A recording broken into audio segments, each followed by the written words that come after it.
Salam, mən Milli Aviasiya Akademiyasının aviasiya təhlükəsizliyi üzrə 3-cü kurs tələbəsi Zeynalova Xəyalə. Bu videonu kafedramızın 25 illiyinə həsr etmişəm. Kafedramız 1990-cı, 2000-ci illərdə təməli qoyulub. Bu gün ölkəmizdə aviasiya təhlükəsizliyi sahəsində çalışan yüzlərlə peşəkar mütəxəssisin yetişdirdiyi əsas mərkəzlərdən biridir. Bu illər ərzində kafedramız təkcə tədris ocağı kimi deyil, həm də tələbələrin həyatı boyunca yadında qalacaq bilik, inkişaf və komanda ruhu məkanı kimi formalaşır. Bu videonu kafedranın keçdiyi yol, müəllimlərimizin zəhməti, tələbələrimizin uğurları və 25 ilin yaratdığı ənənələrdən danışacağıq. İlk olaraq sözü kafedramızın müdiri, həm bu kafedranın məzunu, həm də onun bugün rəhbəri olan Ramil müəllimə veririk. Onun bu kafedranın inkişafına rəhbərlik etməsi, keçdiyi yol və gördüyü işlər bizim çox xüsusi önəm daşıyır. Biz Ramil müəllimdən həm şəxsi təcrübəsini, həm də illər ərzində kafedranın müəllim və tələbə heyətinin elmi fəaliyyətini necə qiymətləndirdiyini soruşduq. Aviasiya təhlükəsizliyi məzunlarından biri olaraq oxuduğumuz fakültədə kafedra müdiri kimi fəaliyyət göstərmək necə bir hisdir? Bunu əldə etmək üçün hansı mərhələlərdən keçmisiniz? Kafedra müdiri olmaq, müəllimlərlə çiyin-çiyinə çalışmaq həqiqətən də şərəfli bir işdir. Tələbələrə düzgün yol göstərmək, onların kamilləşdirmək, onlarda düzgün məsləhətlər vermək, bilik vermək qürur vericidir. Kafedra müdiri olmaq üçün əlbəttə ki, hər bir iş çox çalışmaqdan keçir. Oxumaq, çalışmaq, kafedra müdiri olmaq üçün əlbəttə ilk mərhələ olaraq müəllim kimi fəaliyyət göstərmək, elmi fəaliyyətdə olmaq, alimlik dərəcəsini almaq, bu mərhələlərdən keçərək kafedra müdiri və daha yuxarı nailiyyətlər əldə etmək olar. Keçdiyimiz illər ərzində kafedranın müəllim və tələbə heyətinin konfranslarda iştiraklarını və tələbə aktivliyini necə qiymətləndirirsiniz? Tələbə olaraq, tələbələr əlbəttə ki, çalışmalıdırlar ki, oxusunlar, yaxşı qiymətlər alsınlar. Əlbəttə ki, bunlar yalnız və yalnız ev tapşırıqları həll olunmur. Bundan əlavə, tələbənin uğura getməsində yollarından da biri onların fəallığıdır. Fəallığı da məsələn qeyd etdiyiniz konfranslarda və digər tədbirlərdə iştirak etməkdir. Biz bunun üçün fərqli üsullar həyata keçiririk. Əlbəttə ki, çalışırıq ki, dərslər zamanı tələbələr öz dediyimiz sərbəstlərindən başlayaraq araşdırmalar aparsınlar, gətirsinlər, ona təqdim etsinlər. Və bunları da daha yaxşı sərbəst işdə hazırlayan, daha yaxşı mövzulara toxunan tələbələrə çalışırıq ki, kafedra daxili seminarlarda iştirak etsinlər. Seminarlarda da uğurla çıxış edən tələbələrimizi artıq çalışırıq. Azərbaycan üzrə Bakı şəhərində keçirilən konfranslara yönləndirək və düşünürəm ki, biz bu istiqamətdə uğurlar əldə etmişik. Həm müəllimlər, həmçində tələbələrimizi, həmçində magistrantlarımızı çalışırıq ki, belə tip konfranslarında göndərək və tələbələrimiz də, həmçində müəllimlərimiz də, həmçində məzunlarımızın da konfranslarda iştirakı uğurlu alınır. Onların məruzələri diqqətlə dinlənilir, həmçində sonra da toplularda onların etdiyi çıxışlar çap olunur. Bundan əlavə düşünürəm ki, tələbələrin həmçinin digər sahədə aktivliyi də önəmlidir. Tələbələrin fərqli ictimai işlərdə, yarışlarda iştirakı, məsələn, bu istiqamətdə də biz çalışırıq ki, fərqli bilik yarışları keçirək, fərqli idman yarışları, xüsusilə də səmtimə etmə yarışlarının həm akademiya ərazisində, akademiyadan kənarda keçirməyimizdə bu da uğurlu tədbirlərdən biri hesab edirəm. Təşəkkür edirəm. Ramil müəllimin fikirlərindən də göründüyü kimi, bu illər ərzində kafedranın akademik və praktiki fəaliyyətinin mərkəzlərindən daim insan faktoru olub. Müəllimlərin fəallığı və tələbələrin inkişafı dayanıb. Kafedramızın formalaşmasında böyük rol olan müəllimlik fəaliyyəti illərdir fədakarlıqla davam etdirən Nadir müəllimlə də qürur duyuruq. Onunla söhbətimiz zamanı kafedramızın daxili seminarları, müəllim heyəti arasındakı əməkdaşlıq və tələbələrimizlə birgə müxtəlif akademik tədbirlərdə iştirakı barədə danışdıq. Xüsusilə də hər il Fövqəladə Hallar Akademiyasında keçirilən plenar çıxışların kafedramızın tədris fəaliyyətinə verdiyi töhfələr haqqında Nadir müəllimin fikirləri bizim üçün çox qiymətlidir. Müəllim kimi kafedramızda uzun illər fəaliyyət göstərən və böyük təcrübəyə malik müəllimlərimizdən birisiniz. Kafedramızda keçirdiyiniz müxtəlif çeşidli seminarlardan, tələbələrlə təşkil olunan yürüyüşlərdən, digər universitetlərdə iştirak etdiyiniz konfranslardan bəhs edə bilərsiniz? Edə bilərəm. 2008-ci ildən bizim rəhbərliyin dəstəyi ilə biz Fövqəladə Hallar Nazirliyində təlim-tədris dərslərimizi qurmuşuq. Əsasən də qəza xilasetmə ixtisası üzrə oxuyan tələbələrimiz arasında. Bir çox aktiv Fövqəladə Hallar Nazirliyinin təlim və respublika miqyaslı belə təlimlərində də iştirak etmişim. Məsəl üçün 2 il öncə Pirallahı qəsəbəsində keçirilən neft ayırma zavodunda Azərbaycan miqyaslı təlimdə bizim tələbələrimiz müşahidəçi və kənardan izləyici kimi iştirak etdilər.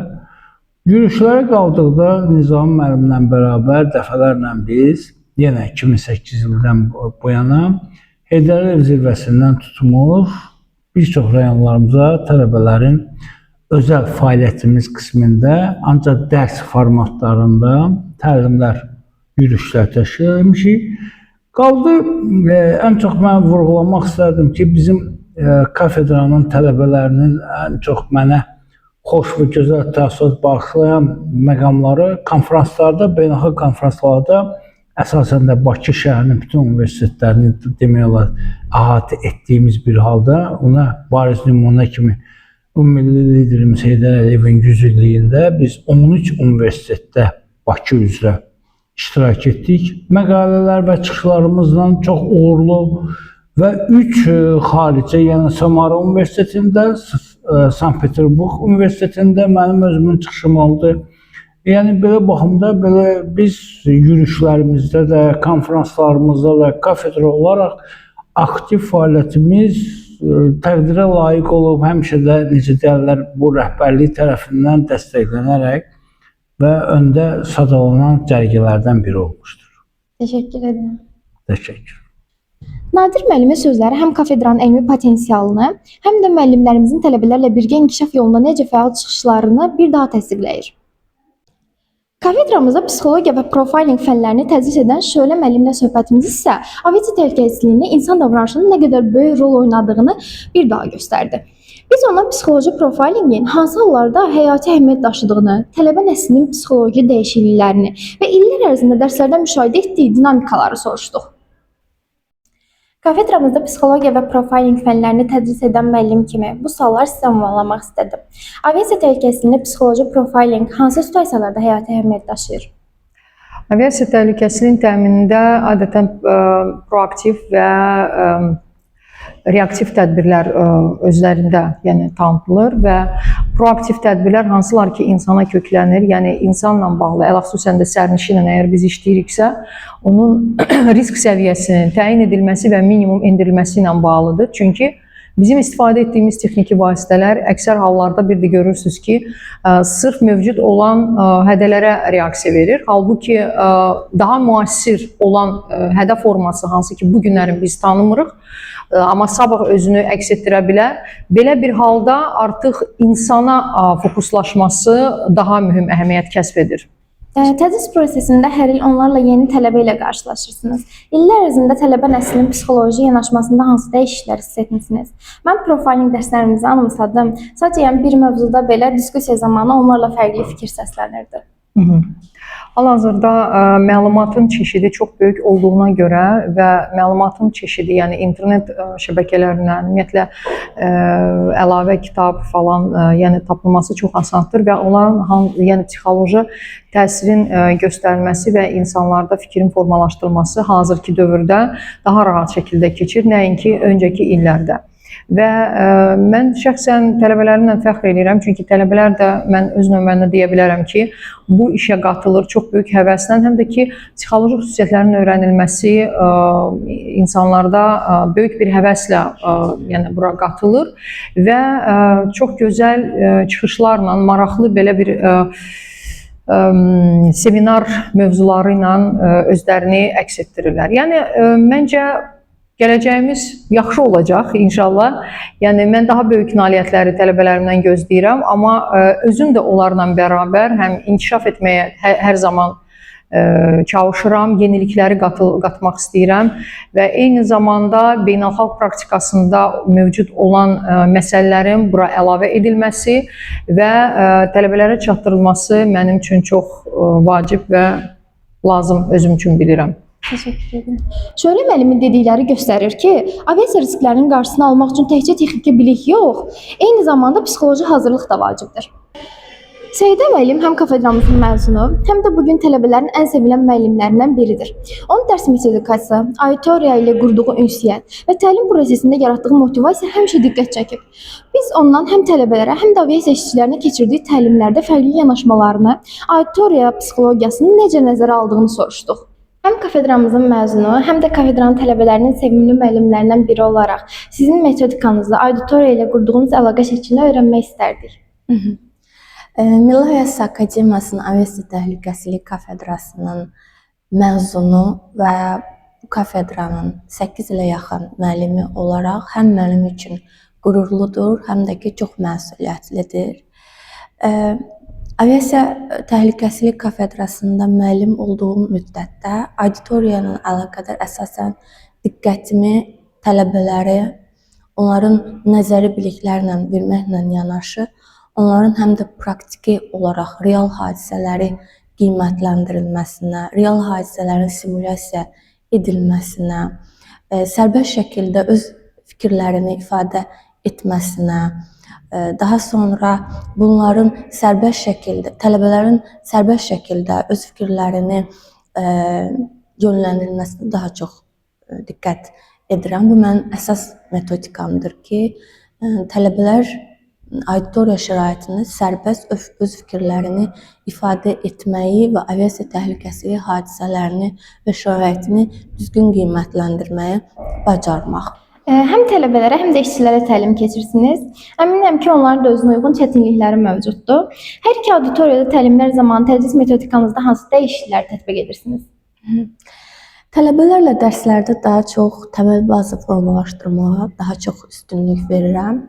Onların peşəkar dünyaya yeni qədəm qoyduğu bir vaxtda çalışıram ki, mövzulara addım-addım izah edim və daha sonra isə artıq biz burada vizual materiallardan, praktiki real hadisələrdən və o cümlədən də daha çox burada simulyasiya metodlarından istifadə edirəm. Amma işçi heyət isə artıq praktikada fəaliyyət göstərən heyətdir. Onların artıq müəyyən qədər bilikləri var. O auditoriyada çalışıram ki, daha çox burada real hadisələrdən nümunə çəkim. Daha sonra burada biz risklərin idarə etməsi üzrə şəraiti qiymətləndirilməsi, qərarların qəbul edilməsi istiqaməti üzrə işlərimizi aparaq.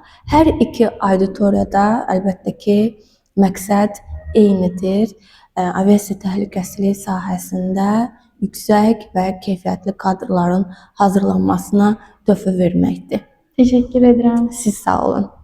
Səidə müəllimin vurğuladığı dinamik yanaşma bugün kafedramızda tətbiq edilən müasir tədris modelinin əsas hissəsidir.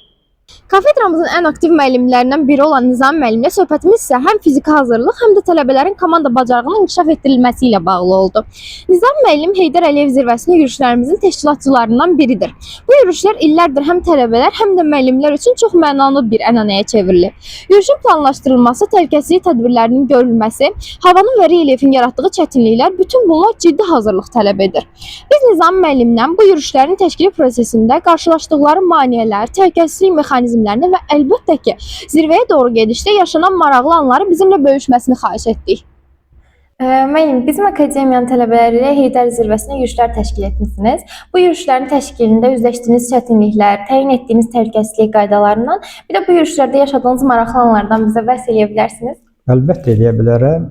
Prosta informasiya üçün sizə çatdırmaq istəyərdim ki, mən 2008-ci ildə Milli Aviasiya Akademiyasında dərs deyirəm və həmişə həvəsim olubdur ki, imkan olduqca bizim tələbələrimizi müxtəlif yarışlara cəlb edək.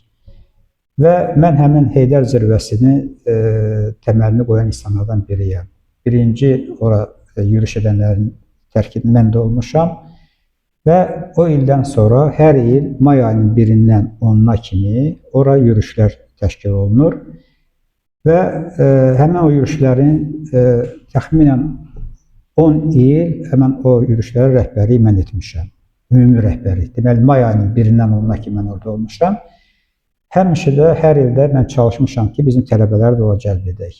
Bizim tələbələrdən 10 nəfər, 14 nəfər, müxtəlif sayda tələbələri mən seçirdim, cəlb edirdim və onlar gəlib həmən o zirvəyə qalxırdılar və tələbələrimiz gələndə mən mütləq onlarla bir yerdə zirvəni fəth edirdik. Və çox maraqlıdır ki, tələbələrimiz 3000 metr hündürlükdə çadırda gecələmək onlar üçün belə çox maraqlı olurdu. Bəzilərində dağ xəstəliyi aşkar olunurdu, onlar özlərini pis hiss edirdilər. Ancaq əsasən çox vaxtı hamısı zirvəni fəth ediblər. Və onlar fəth edən zaman özləri də bölüşürdülər mənə ki, müəllim, siz dərsdə bizə dediyiniz həmən budur, qar karnizi budur, daş ayağının altına düşəndə tez qışqırmalısan ki, daş aşağıdakına həmən daş dəyib şey eləməsin. O dərslərdə keçdiyimiz həmən o anları orada özləri yaşadıqca deyirlər ki, bu praktiki anları görmək, öz gözünlə hiss eləmək tamamilə başqadır. Belə çox maraqlıdır ki, belə bir dənə informasiya verim. Biri akademiyasını bitirib, gedib əskərliyə. Əskərlikdə mənə zəng edib, deyir ki, müəllim, hər gecə yatanda, yuxumda həmən Heydər zirvəsini necə biz sifət etmişik, o yuxuma girir. Ən belə maraqlı anlardan biri kimi yadımdan heç vaxt çıxmır. Bax, hər il çalışmışam, aparım. İndi çalışaram ki, sizin də qrupunuzu aparım, əgər ürəyinizdən keçirsə. İnşallah. Nizam müəllim həm də akademiyada keçirilən səmti müəyyən etmə yarışlarının əsas təşkilatçılarından biridir. Biz tələbələr olaraq bu yarışlarda iştirak edərkən sadəcə bir müsabiqəyə qatılmırıq. Əslində biz komandada düzgün qərar verməyi, koordinasiya yaratmağı və fövqəladə situasiyalarda operativ davranmağı öyrənirik. Son 2 ildə keçirilən bu yarışlarda həm təşkilati cəhətdən, həm də tələbələrin hazırlığı baxımından ciddi irəliləyiş müşahidə olunub. Biz Nizam müəllimdən bu yarışların necə planlaşdırıldığını, marşrutun necə seçildiyini, siz tələbələrin iştirakının onu qane edib etmədiyini və yarışların gələcəkdə necə inkişaf etdirilə biləcəyini soruşduq. Akademiyada keçirdiyimiz səmt müəyyən etmə yarışlarında da nəzər salmaq istəyirdim. Bu yarışların son 2 ildə iştirakçısı olaraq bu yarışın necə tərtib etdiyinizi bir daha sizin dilinizdən yenidən duymaq istəyərdim. Və sizcə tələbələrin iştirakı sizi qane edirmi bu yarışlarda? Deməli, səmti müəyyən etmə idman növü elə bir idman növüdür ki, çox lazım olan bir idman növüdür. Milli Əvəz Akademiyasında təhsil alan tələbələr həm xəritəni oxumağı, həm kompasa işləməyi çox mükəmməl bilməlidir. Mən tək bizim yarışlardan yox, ümumiyyətlə səmti müəyyən etmə idman yarışlarında akademiyamızın tələbələrinin iştirakı haqqında da danışmaq istəyərdim. Hər il bir yarış, 2 yarış, 3 yarışda Azərbaycanda keçirilən bu yarışlarda bizim tələbələr hamısı iştirak edib. Beynəlxalq yarışlara kimi mən tələbələrimizi götürüb, aparmışıq, bu yarışlarda iştirak etmişik. Ancaq axırıncı 2 il biz belə qərara gəldik ki, kafedramızın səyi nəticəsində akademiya daxili yarış keçirək, akademiya birinciliyi keçirək. Birinci yarışı siz iştirak etdiniz, o xəritəni bizim üçün hədiyyə olaraq Ukraynadan gələn mütəxəssis çəkmişdi. Pugaç soyadlı bir çox gözəl mütəxəssis. Həmən o yarışda iştirak elədiniz. Özünüz gördünüz ki, xəritə nə səviyyədə idi, yaxşı, çox gözəl səviyyədə idi. İkinci yarışı biz istədik akademiyanın ərazisində keçirək və akademiya ərazisinin xəritəsi olmadığına görə o xəritəni mən hazırladım. Sputnikdən çəkilən həmən o görüntüdən əsaslanaraq xəritəni, topoqrafik xəritə, idman xəritəsini mən özüm hazırladım və akademiyamızda həmən o yarışı keçirməkdə bizim kafedranın müəllimləri çox kömək elədilər, hakimlik elədilər və mən çox şadam ki, təxminən 50 nəfərə qədər yarışda iştirakçı oldu. Ruslan müəllim tələbəlik dövründən dəyişməyən prinsipləri, intizamı və çalışqanlığı ilə seçilən müəllimlərimizdəndir. Biz ondan bu prinsiplərin bugün dərs prosesində necə təsir etdiyini və tələbələrinə intizam formalaşdırmaq üçün istifadə etdiyi metodları soruşduq. Bu kafedrada təhsil aldığınız dövrdən sizin üçün dəyişməyən bir prinsipi xatırlayırsınızmı? O prinsip bugün sizin tədris metodikanızda özünü necə göstərir? Çox yaxşı sualdır. Deməli, AVS Təhlükəsizlik Kafedrasında çox saylı prinsiplər var. Bunlardan da ən əsası bizdə öyrənmək və öyrətmək vərdişidir. Yəni biz həm tələbə olaraq bizim müəllimlərimizdən gördüklərimiz budur ki, biz daima müəllimlərimiz tərəfindən yeni materiallarla təmin olunuruq və yeni materialları öyrənirik. Öyrətmək prinsipinə yanaşı, eyni zamanda öyrənmək prinsipidir. Biz tələbə vaxtından da çalışırdıq ki, yeni məlumatlar öyrənək. Niyə? Səbəb odur ki, AVS təhlükəsizliyi durmadan inkişaf edir. Aviasiya təhlükəsi təkmilləşməlidir. Bunun da əsas səbəblərindən biri bildiyimiz kimi çoxsaylı terror və qanunsuz müdaxilə aktlarıdır. Yəni köhnə biliklərimizlə, köhnə bacarıqlarımızla biz o baş verə bilən yeni hədələrə qarşı effektiv tədbir görə bilməliyik.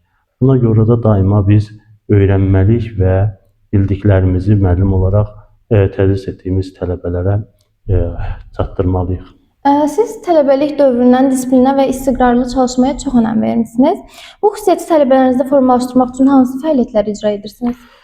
Bəli, mən planlı çalışmanı xoşlayıram. Tələbə dövründə də 5 il Milli Aviasiya Akademiyasının bu ixtisas üzrə, aviasiya təhlükəsi ixtisası üzrə oxuduğum dövrdə də çalışmışam. Ardıcıl olaraq, disiplin olaraq mən çalışam, öz üzərimdə işləyəm. Və hal-hazırda da mən tələbələrimdən bunu müəyyən qədər tələb edirəm. Nədir tələblərimdən əsası? İlk olaraq tapşırığı verərkən onun hansı vaxta kimi hazırlanmasını onlara tapşırıram. Bu da onlara imkan verir ki, mütəmadi olaraq çalışsınlar. Düzdür, tapşırıqlar bəzən çətin ola bilər. İmkan yaradıram o tapşırıqları müəyyən hissələrə ayırsınlar, hissələrlə, vaxt intervalına bölməklə və həcm baxımından hissələrə ayırsınlar. Üçüncü olaraq onların interaktiv düşünmə bacarığını, vərdişlərini formalaşdırmaq istəyirəm. Bunlar təbii ki, mənim istədiklərim və etdiklərimdir. Amma nümunə olaraq o tələbələr özləri də görməlidir ki, mən bunu tələb edirəm, amma özüm də bu məsələlərə riayət etməliyəm. Nədir əsas məsələlərdən biri? Təbii ki, müəllim həmişə dərsə hazırlıqlı gəlməlidir və nümunə olaraq onlara dərsə vaxtında və gecikmədən gəlməyi göstərirəm. Əgər mən özüm gecikirəmsə, tələbədən bunu tələb edə bilmərəm. Bəzən tələbələr deyir, müəllim, bunu siz necə müəyyənləşdirirsiniz ki, vaxtında siz auditoriyada ola bilirsiniz? Deyirəm, bu artıq məndə tələbə vaxtından vərdiş halını alıb. Bəli, tamamilə doğrudur fikirləriniz. Çox təşəkkür edirəm. Ruslan müəllimin vurğuladığı kimi, intizam və məqsədyönlülük aviasiya təhlükəsizliyinin ən vacib keyfiyyətlərindən biridir.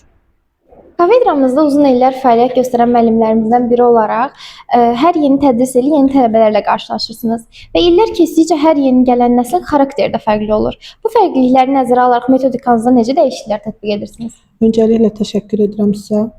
Hər tədris ilində formalaşan yeni tələbə auditoriyasının fərqli xarakter və gözləntilərini nəzərə alaraq dərs prosesində daha müasir, interaktiv və tələbəyə yönəlik metodlardan istifadə etməyə çalışıram. Təşəkkür edirəm. Buyurun. 25 il uzun və məsuliyyətli bir yol deməkdir. Bu yolun hər addımında müəllimlərimizin zəhməti, tələbələrimizin əzmi, kafedramızın isə prinsipial mövqeyi dayanıb. Bugün aviasiya təhlükəsizliyi kafedrası təkcə bir tədris bölməsi deyil, həm də Azərbaycan aviasiya təhlükəsizliyi sisteminin sütunlarından biridir. Bu yubiley münasibətilə bütün müəllimlərimizi, məzunlarımızı və tələbələrimizi səmimi qəlbdən təbrik edirəm. Qarşıdakı illərdə daha böyük uğurlar, yeni nailiyyətlər və daha güclü birlik arzu edirəm.